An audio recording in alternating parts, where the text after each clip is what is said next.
Ну, на этот сыр у нас уйдет 6 часов. Всего времени от начала приготовления. У сям'і Кавалевічаў сыр любяць не толькі есці, але і гатаваць. Свежае малако яшчэ цёплае, соль і энергія рук сыравара. Гэта асноўныя інгрэдыенты, гавораць гаспадары сядзібы. Яшчэ нядаўна жыхары сталіцы Палесся, цяпер людзі вясковыя. Рэцэпты прыгатавання малочнага прадукту Яўген асвоіў самастойна па кнігах і інтэрнэце. Праўда, спачатку прыйшлося сапсаваць дзесяткі літраў малака, каб атрымаць чаканы эфект. Малако набываюць у родных, з якімі разлічваюцца гатовым прадуктам і выкарыстоўваюць даўнія сакрэты продкаў. Еще люди сотни лет назад покрывали также сыры. Мы просто берем марлечку и начинаем обмазывать растопленным деревенским маслом.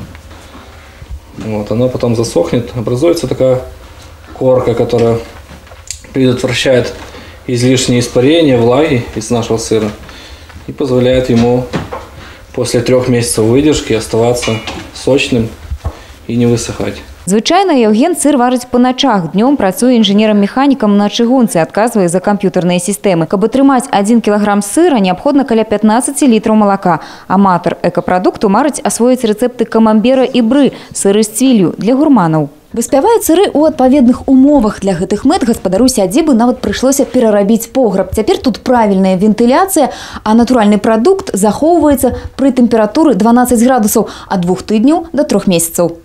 Сёння ў спісе сыравараў 7 відаў мяккіх і цвёрдых сыроў, ад класічнага сметанковага да чэдара і сулугуні. І паліцы склепа Яўген плануе пашырыць. Заказы ёсць і ўжо не толькі ад знаёмых. Галоўнае, каб хапіла энтузіязму і часу на сыраварэнне. Раз в 2 дня примерно мы берем каждый сырок, вот так вот аккуратно, где-то какая-то плесень вырастает, мы немножко все очищаем, переворачиваем, чтобы он равномерно созревал. И кладем обратно на полку.